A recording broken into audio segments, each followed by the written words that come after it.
I'm Bohee Yoon, class of 2001, and president of the Alumni Association. Welcome to Alumni Weekend.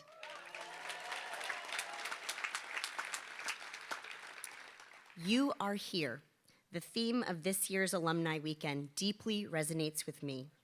Wherever I go in life, I always feel like a small piece of me is still here at Swarthmore.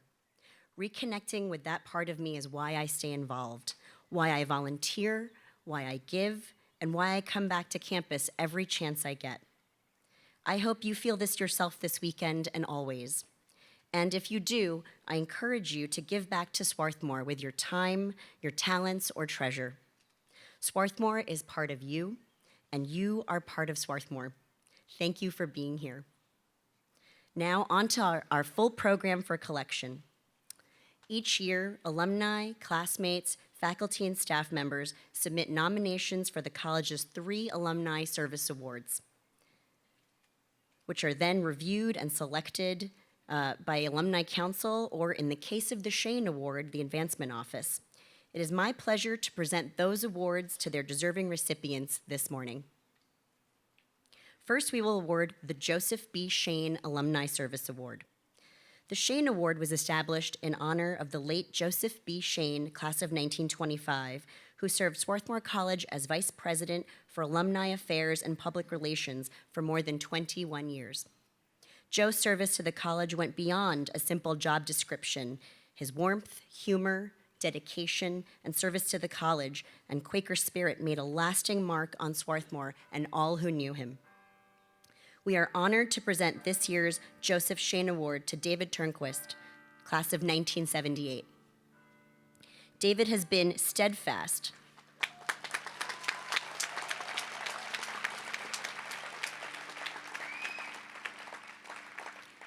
David has been steadfast in his engagement with Swarthmore since graduating with a degree in political science in 1978. A few of his many volunteer roles have included hosting students through the extern program, serving as a member of the Parents' Council while his son Matthew, class of 2020, was a student, participating in planning his 45th reunion, and hosting new student send-offs and other events on behalf of the college.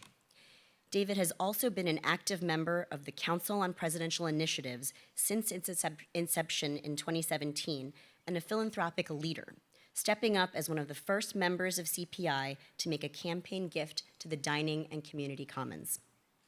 What sets David apart, however, is how his engagement with Swarthmore has been a family affair. His wife, Alice, has been at David's side and an active volunteer in her own right through reunions, CPI meetings, and Parents' Council meetings. We are deeply grateful to both David and Alice for their engagement and generosity. Congratulations, David, and thank you for your leadership and service to Swarthmore.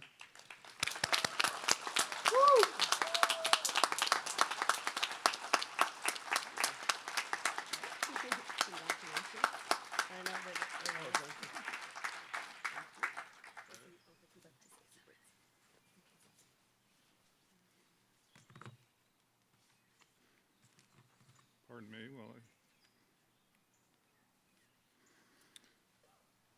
excuse me. So thank you very much for this award. Just a few quick thank yous. In addition to being a graduate myself, as Bohee said, my son Matthew graduated here in the class of 2020. So this more recent experience with Matthew being here has given me a front row view of the incredible job that Swarthmore has been doing in leading its students and the community at large through very difficult and trying times. So for that, I would like to just give thanks to Val and to the staff here and the faculty for the incredible work that they've been doing to keeping Swarthmore a vital and very important place. So thank you very much.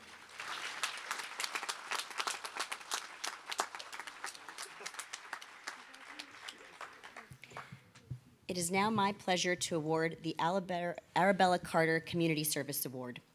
Arabella Carter was one of the great unsung heroes who worked for peace and social justice in the Philadelphia Yearly Meeting in the early 1900s.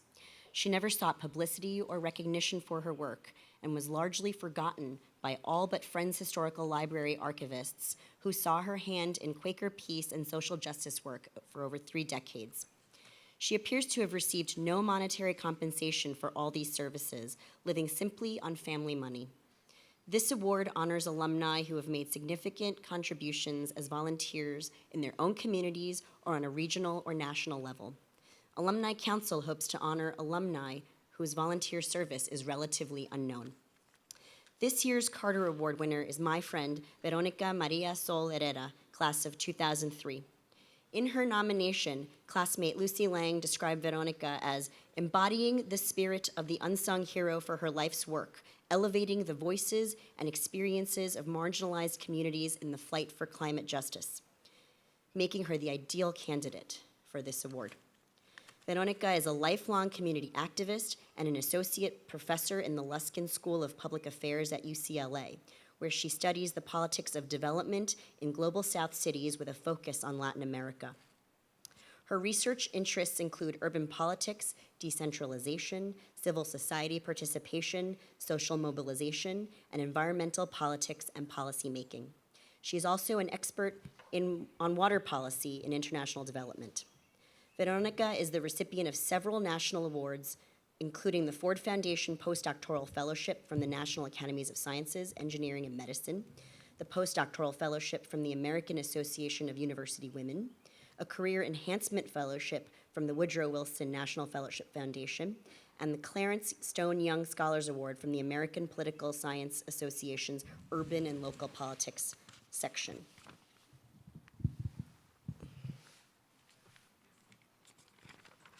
Veronica graduated from Swarthmore with a degree in political science with high honors before going on to receive a PhD in political science from the University of California, Berkeley. Beyond her academic endeavors, Veronica created and currently directs an environmental leadership program called Green Ambassadors at a local elementary school.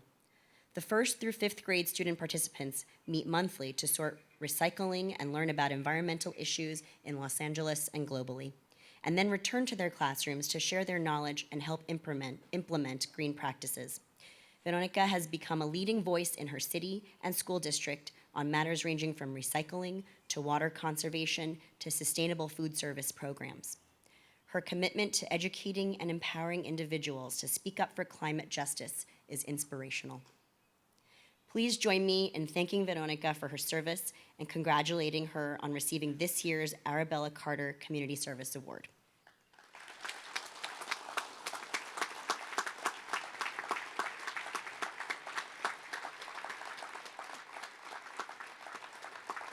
Veronica, unfortunately, couldn't be here today, so I will give the award to Ayana Johnson, who will accept on her behalf.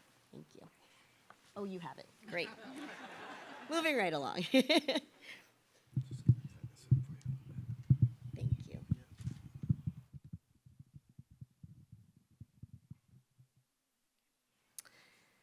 Finally, the Eugene Lang Impact Award was named for its first recipient, the late Eugene Lang, class of 1938.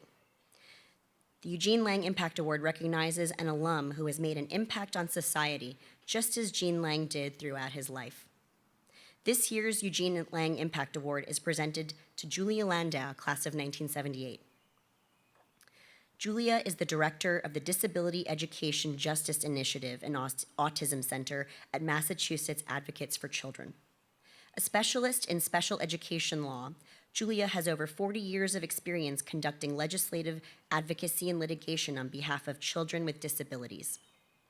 She has served as a public policy advocate in many major legislative campaigns, including laws addressing the overhaul of the state special education law, transition rights of older students, participation of students with disabilities in the state high-stakes graduation tests, assistive technology, and the establishment of rights and services for children with autism.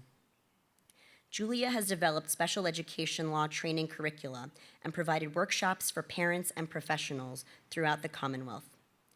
Before joining Massachusetts Advocates for Children in 1984, Julia worked as an advocate at the Greater Boston ARC, the Disability Law Center in Boston, and the Disability Rights Education Defense Fund, the law center associated with the nation's first independent living center in Berkeley, where she developed models of special education advocacy based on joint leadership of adults with disabilities and parents of children with disabilities.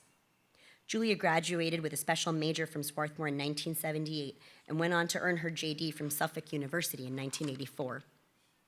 Of particular note in this impressive biography is Julia's work advocating for the Massachusetts Inclusive Concurrent Enrollment Initiative, a program offered to 18 to 22-year-old students with intellectual and developmental disabilities, and being given the opportunity to take college classes and participate fully inclusively in college life. This breakthrough civil rights advancement opened up college to students who had always been shut out and who no one thought had a right to be on college campuses. Not stopping there, Julia continued to advocate for the program, included for expanded state funding, growing the number of partner colleges and universities, and eventually breaking down an additional barrier for these students by welcoming them inclusively as residential students, living in regular dorm rooms, attending regular classes, and participating in college life just as any student would. The inclusive concurrent enrollment movement, spearheaded by Julia, has inspired dozens of similar programs across the country and, in 2022, was enshrined in a first-of-its-kind law by the Massachusetts legislature. Nominator Amanda Cheatham Green, class of 1985, had this to say about Julia. Julia is a civil rights warrior who deserves recognition. As the most successful legislative influencer and special education advocate I have ever seen, I can think of no one more deserving of the Eugene Lang Impact Award than Julia Landau.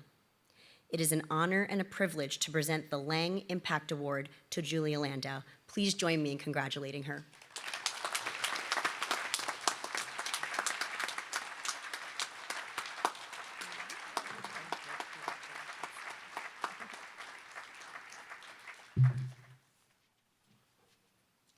I'm not going to be as brief as the others, so I apologize.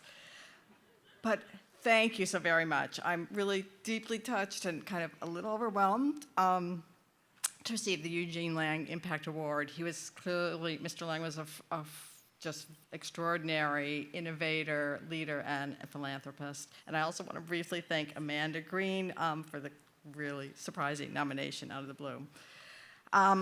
When I walked onto the campus at Swarthmore yesterday, like I imagine many of you, I was just flooded with so many wonderful memories. And I also just felt this intense gratitude that I'd had the privilege to attend this college, where I was able to learn to think deeply and critically. I learned a lot of the kind of basic life skills I didn't yet know that ended up being so important. Like many of you, I developed lifelong friends. And I left Swarthmore with the self-confidence to navigate my career path. When I came to Philly as a first year, I left behind in St. Louis my dear friend, John Wickman, who passed away several years ago. John was a young man with cerebral palsy who was born before there were any disability civil rights or education laws, and he was denied the opportunity to get a high school diploma, let alone go to college.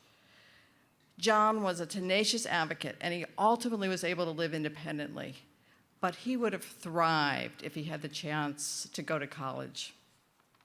My friendship with John was clearly formative, and I was also very blessed to learn from my colleague, my mentor and friend, Judith Heumann, who was, for those of you who don't know, she was the founding mother of the disability civil rights movement, and she paved the way for all of us. Sadly, she died very suddenly a few months ago, but has been instrumental in all the changes that we've seen throughout this country and the world. Sorry, I went off on Judy. So, although I deeply appreciate this award, the true acknowledgement really belongs to the parents of children with disabilities and the self-advocates themselves. In this case, the young adults with Down syndrome, with autism, and with other developmental disabilities who advocated year after year for over a decade to open the doors to higher ed for individuals who'd historically been excluded. It's the individuals with the disabilities and their parents are the pioneers who fight to reduce inequities and to eradicate all of our lowered expectations. Sometimes it does take a legal battle or a legislative campaign, but more often it is the tireless efforts of the individuals with disabilities and their supporting families that make the incremental changes that are really necessary to create lasting reform. So I've been so fortunate to be part of such a strong, powerful, and caring community, and it's just an honor to accept this award in honor of John and Judy and the many, many others. Thank you.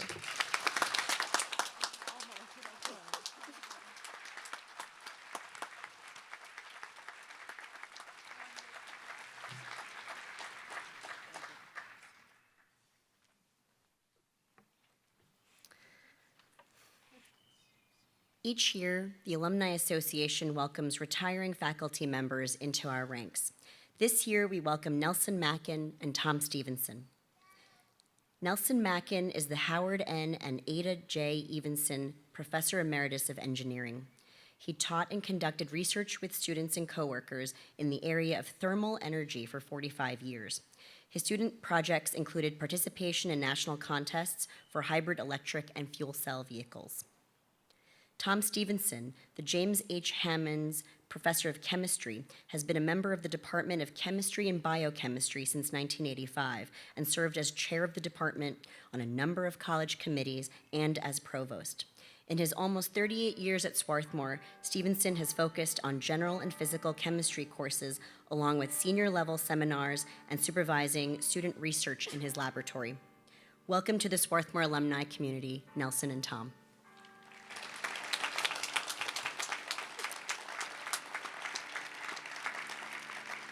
It is now my distinct pleasure to introduce the 15th president of Swarthmore College, President Valerie Smith.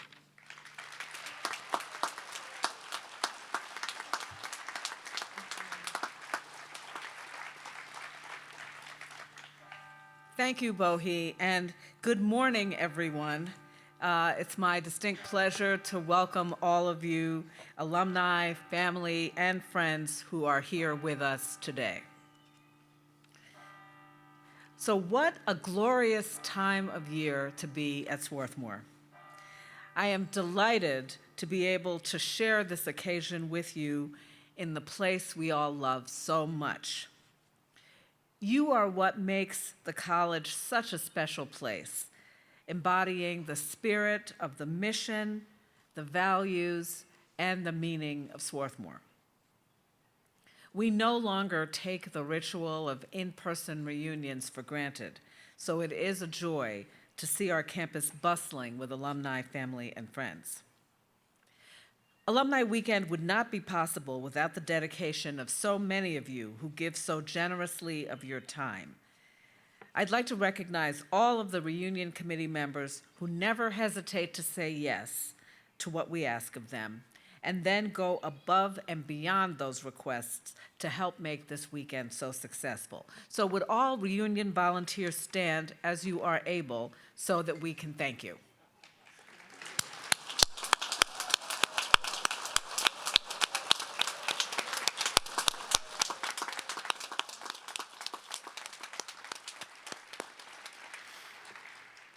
And special thanks to Alumni Council President Bohi Yoon, class of 2001.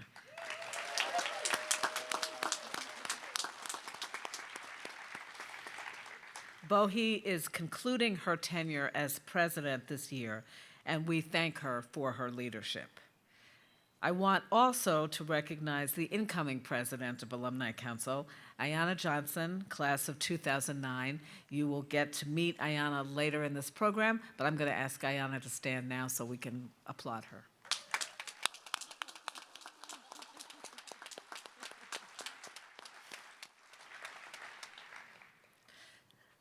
Alumni programming creates opportunities to connect alumni and families with each other, with current students, faculty, and staff, and with the broader Swarthmore community. In collaboration with your Alumni Council, the college is building enduring relationships that inspire lasting engagement, ultimately strengthening and advancing the college's mission. Our Alumni and Family Programs team, led by Ellen Kacha, Assistant Vice President, has taken up the charge to increase alumni engagement build more volunteer opportunities, and develop programming that alumni, families, and current students will value. Additionally, Amy Garowitz, Director of Alumni and Family Communities, who started to work at Swarthmore just 3 days ago, will further support alumni communities, regional, and affinity programming. So I'm going to ask Ellen and Amy to stand, and they are right there. Here we go. Thank you.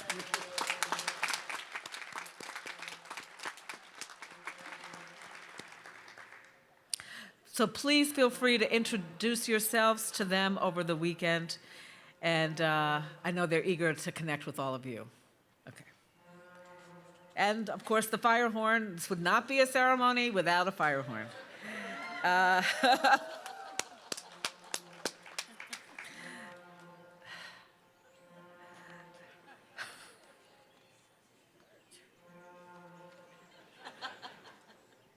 Okay, I think they're finished. All right, so in one of my first addresses to this community, I spoke about the stories we tell about Swarthmore. The story, of course, of a community of Quakers coming together to create a place where young people would receive a rigorous intellectual and practical education, a story that has been amended, adapted, and reconsidered over the past 159 years. I'm reminded of this idea of the evolution of stories when reflecting on the class of 2023. Their Swarthmore stories were most certainly not what they imagined as they gathered together at First Collection in August of 2019 here in the amphitheater. Because of COVID-19, they had to leave campus during spring break of their first year, only to return 5 months later to a changed campus with only half of its students in residence. But when they did, they began a new chapter of the Swarthmore story. As Sanan Dilian, class of 2023, shared in his last collection speech, and I quote, "We came back, united by a shared sense of commitment and deep love for one another to breathe life into this campus again. We helped Swarthmore rise and be more glorious and vibrant than ever before," end of quote. Alumni Collection is the spiritual heart of the Alumni Weekend. It is the time we reflect on our past, consider our future, and celebrate what binds Swarthmoreans together. In your time at Swarthmore, you became part of the community and the Swarthmore story. And that connection is only enhanced once you graduate and leave campus. You continue in true Swarthmore fashion to keep making edits to the Swarthmore story. And you do so in moments like this one, returning to the amphitheater and making Alumni Collection both a new experience and a familiar tradition, much like the collections of your past. In that spirit, it is my great pleasure to introduce our 2023 Alumni Collection speaker, Christopher Edley, from the class of 1973.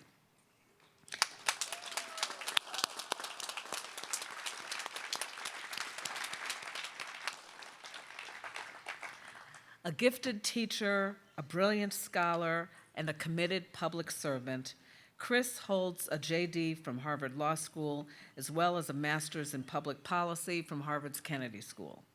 He received an honorary degree from Swarthmore in 1999, delivered the McCabe Lecture in 2013, and served on the college's Board of Managers for 12 years. Chris's teaching and research interests are in the areas of administrative law, civil rights, and educational policy. He spent 24 years as a professor at Harvard Law School, where he and Professor Gary Orfield co-founded the Harvard Civil Rights Project. He moved to UC Berkeley in 2004, where he has served as the Honorable William H. Orrick Jr. Distinguished Professor and Dean at the law school. On July 1st, 2021, Chris began his term as interim dean of the Berkeley School of Education. From 2011 to 13, Chris co-chaired the congressionally chartered U.S. Department of Education's National Equity and Excellence Commission. He has served in multiple White House administrations, held senior positions in 5 presidential campaigns, and advised both Clinton's and Obama's presidential transitions.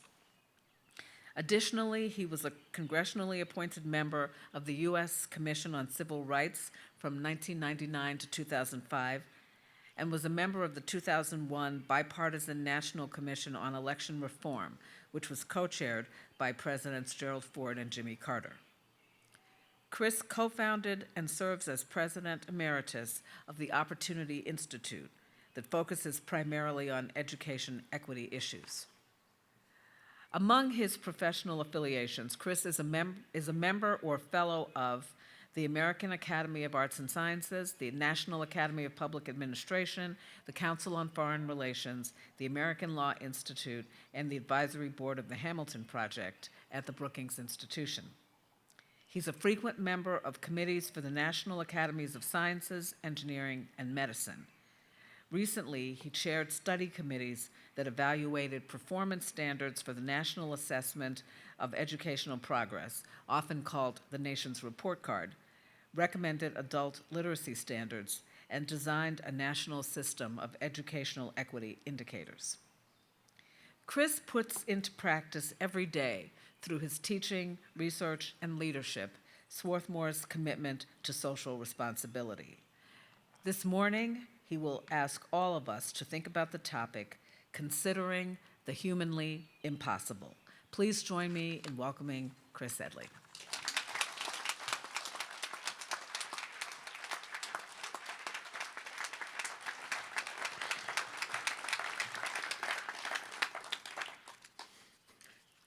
Thank you for that generous and occasionally accurate introduction. I do not remember who our commencement speaker was, but I do remember the swooping birds in this amphitheater. And that's probably good enough.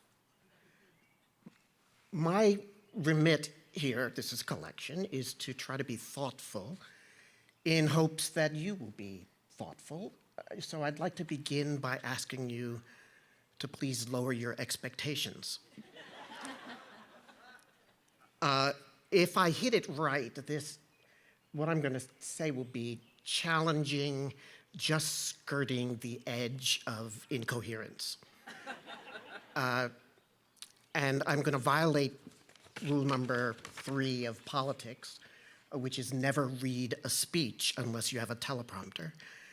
But I only have 20 minutes, and I'm a professor, so I have a tendency to ramble, so I'll read. In the November 1994 midterm elections,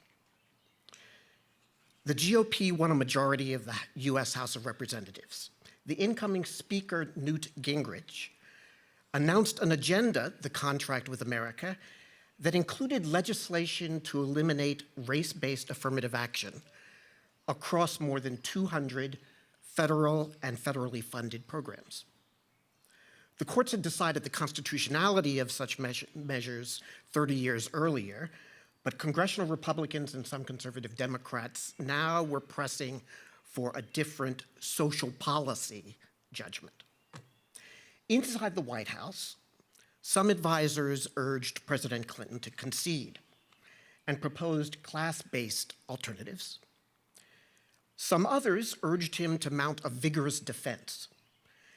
And some, perhaps most, wanted him to focus on anything but race. I had packed my boxes, preparing to return to life as a law professor, when George Stephanopoulos, a buddy from the Dukakis campaign, conveyed the president's request that I stick around and conduct a government-wide review of all 200 programs before the president would commit to defending them. I assembled an interagency team, and ultimately the president made a speech at the National Archives saying, "Mend it, don't end it." The congressional attack fizzled, and I returned to teaching and addressing the footnote deficit afflicting Western civilization. That was then, but today, Every knowledgeable observer believes that within a few weeks, the Supreme Court will vote to ban race-sensitive affirmative action as a constitutional matter, a ban that will supersede the legislative and executive powers of both federal and state governments. I do not understand the arrow of time. I should have been a physics major instead of a math major. Though not as broadly consequential, this ruling will be similar to the court's recent reversal after 50 years of Roe versus Wade. In both cases, a course that I had optimistically believed was firmly set in the 1960s and 70s has been deflected or even reversed. The most powerful moment in my intellectual life was a Swarthmore Honors Seminar on the mathematical foundations of quantum mechanics. 3 students, a math professor, and a physics professor. Utterly impenetrable material, parts of which I was absolutely, undeniably unable to understand. It was humbling, but it also made me intellectually fearless. Failing to defeat hard questions, it turns out, was not some kind of death. Thus fortified, girded with fearlessness and tenure back at Harvard, during my 1995 review of affirmative action, I had a series of meetings with President Clinton and Vice President Gore in the Oval Office. The 3 of us discussed various aspects of race and affirmative action in sessions that were a hybrid of Swarthmore seminar and classic law school Socratic instruction.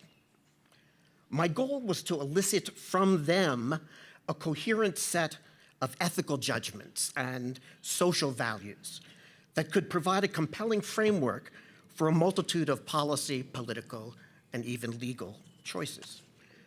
An intellectual experience second only to quantum mechanics. At one point in these Oval Office seminars, I presented the facts of a New Jersey case in which a white teacher was laid off during downsizing, while a black teacher was retained in order to preserve the school board's affirmative efforts to build a more diverse population of students, of teachers.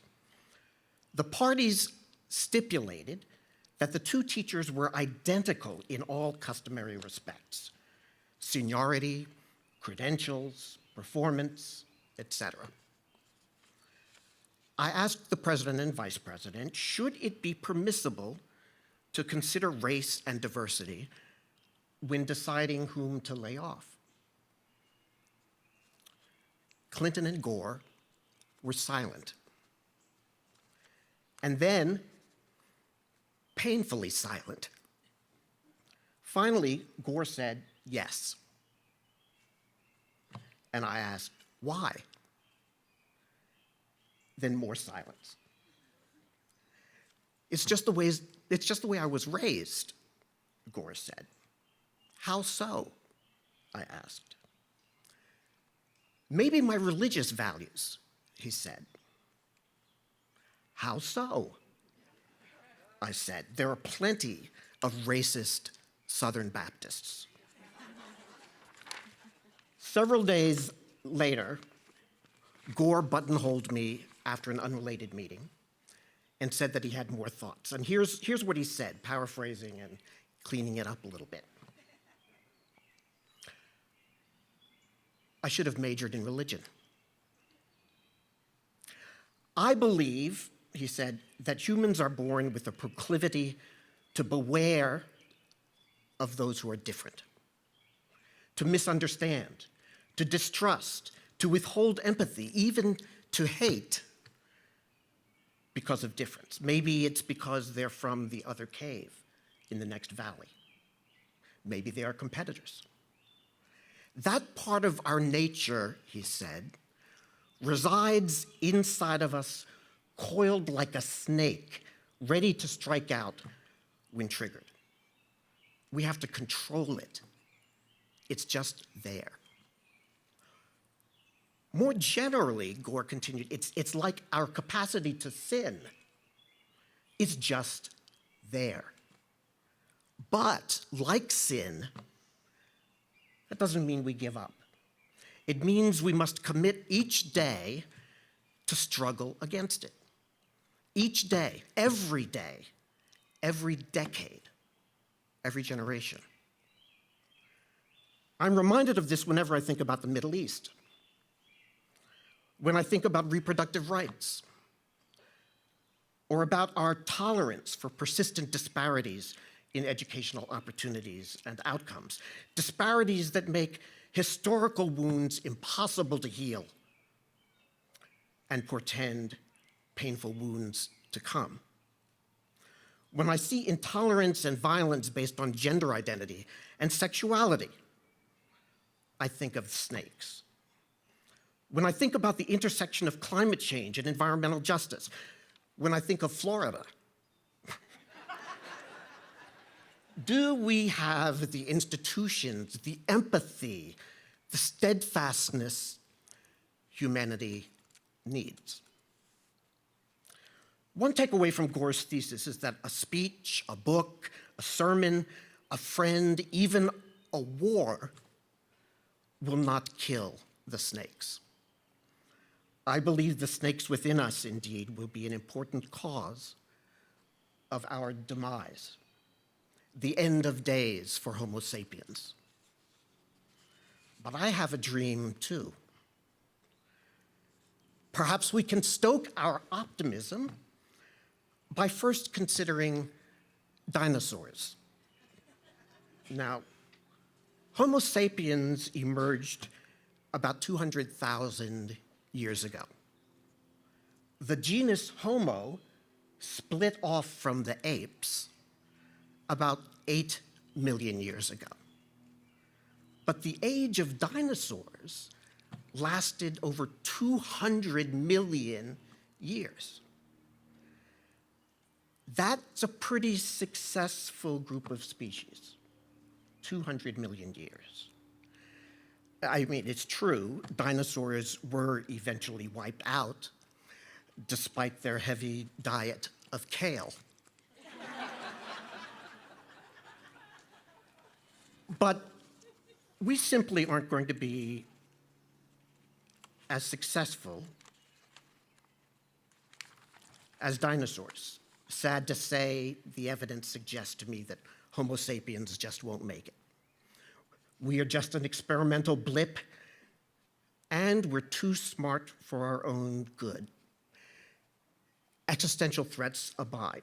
Now, a few generations ago, the threats were sex, drugs, and rock and roll. Today, the threats are classier. Weapons of mass destruction, artificial intelligence, robotics, social media, pandemics, the debasement on the right and left of truth, strands of fundamentalism that challenge modernism and the Enlightenment itself. What gives rise to these threats? Now, suppose 3 vectors of transformation. One is biological evolution, think about the dinosaurs. A second is social development and adaptation, broadly defined. And a third is scientific discovery and technological invention. The velocities of those 3 are mismatched. Evolution worked well enough for dinosaurs to keep them alive. For hundreds of years, social adaptation and development combined with a certain amount of invention to move much of humanity away from medieval misery. But today, the acceleration of invention outpaces our social adaptation in such a way that we don't know how to meet the new existential threats. I don't know how to reclaim truth or enforce collective action to prevent climate catastrophe or cure implicit biases in policing or even reconcile democracy and privacy with public health imperatives. Only new institutions and accelerated social adaptation can save us from increasingly venomous snakes of our own making. What the Swarthmore Seminar with Bill Clinton and Al Gore hammered into me is that ultimately this is about values, community, and fear. And if considered correctly, we are strong enough and committed enough to attack our flaws relentlessly, every day, every decade. It is that challenge of personal and collective social adaptation, adaptation at a pace that will protect us from our own inventions, our natures, and nature itself. So, in conclusion, perhaps the way to stay optimistic is to embrace what once were existential threats. That's sex, drugs, and rock and roll.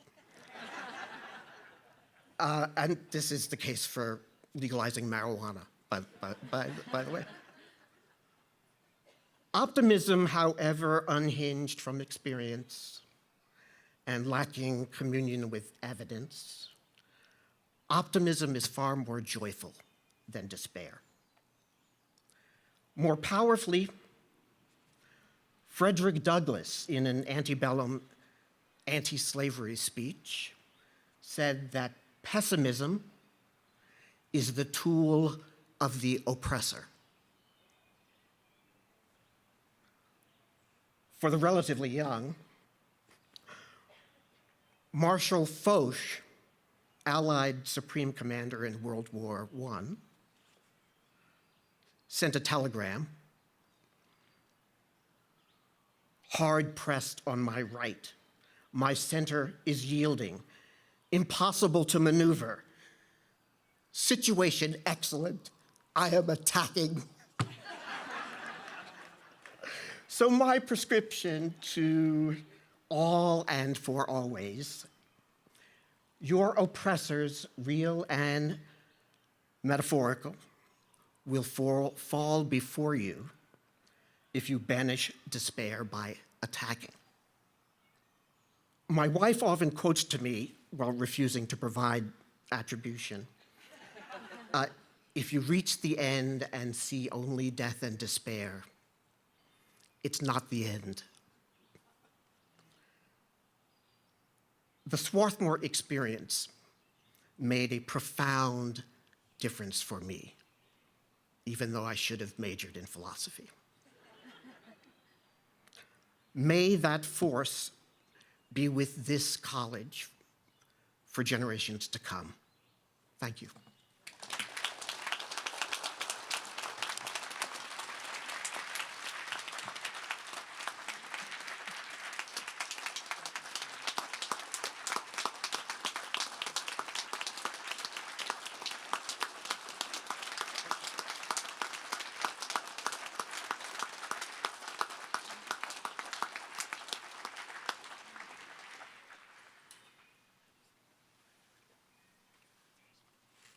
Thank you.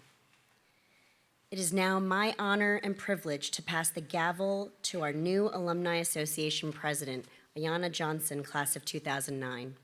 Before I do, in my final moment as your president, I would like to thank the members of the alumni body and the Alumni Council and our executive committee. We unceremoniously began our terms in May 2020 and managed to work together and support one another during some of the darkest of times. And being your president has been a tremendous honor. And now, Ayanna, welcome and congratulations.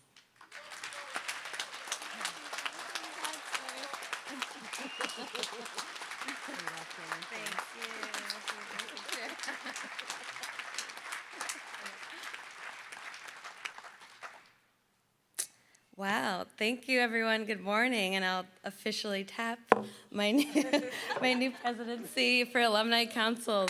Thank you so much, Bohi. It's really my honor and privilege to accept this gavel and serve as the president of the Swarthmore College Alumni Association. Bohi, thank you for your many, many years of service on Alumni Council and your leadership as president over the past 3 exceptional and unusual years. Your dedication to the college is truly admirable. I look forward to continuing your legacy and important work. On behalf of the Alumni Association, it's my pleasure to present you with this parting gift as a token of our thanks and appreciation.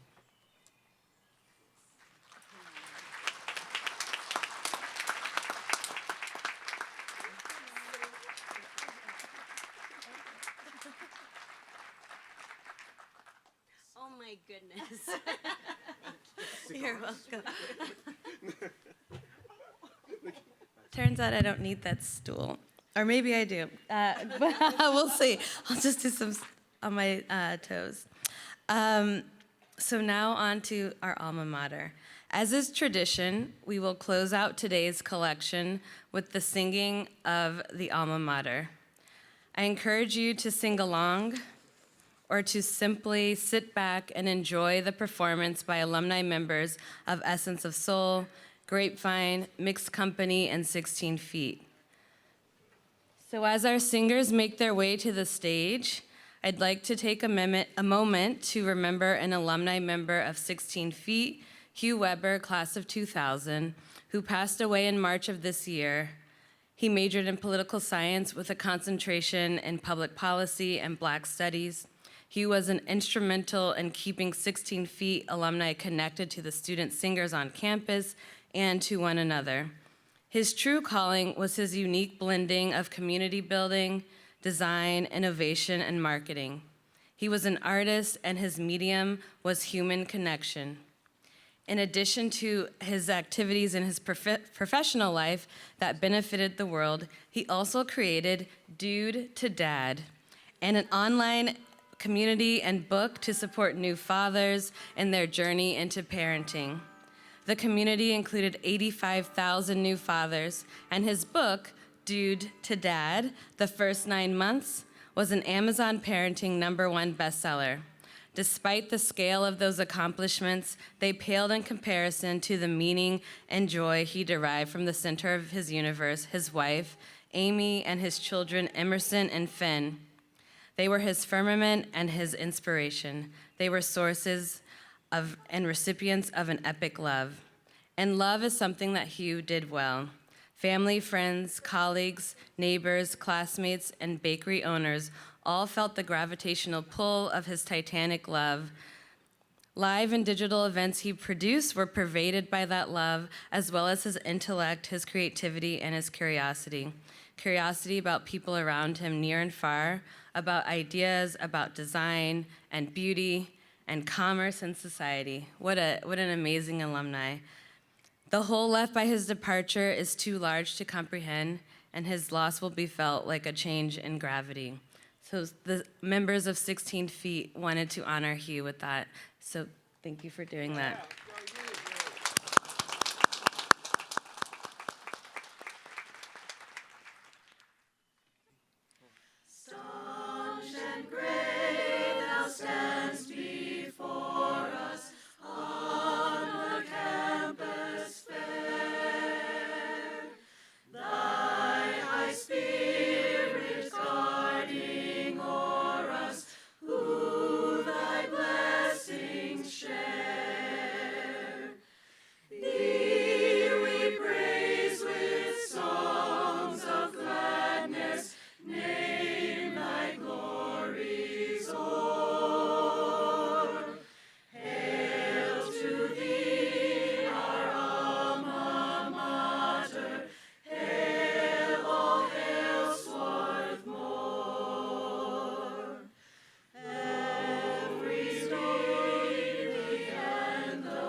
Thank you to our members of Essence of Soul, Grapevine, Mixed Company, and 16 Feet.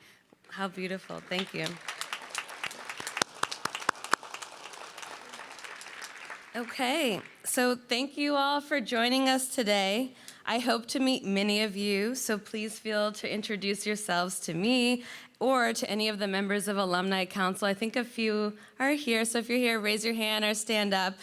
Please, we'd love to hear from you and meet you all and learn more about you and your needs for the college moving forward. This should be an eventful weekend, and we hope that you enjoy the full schedule of class activities, lectures, performances, and much more planned this afternoon. Lunch is starting now. Well, maybe we're a little bit early today. So lunch is starting at noon. And as a reminder, the 25th reunion lunch will be in the Science Center tent. The 35th, 40th, 45th reunions are down at the inn, and everyone else will be in the dining center. So thank you and be well.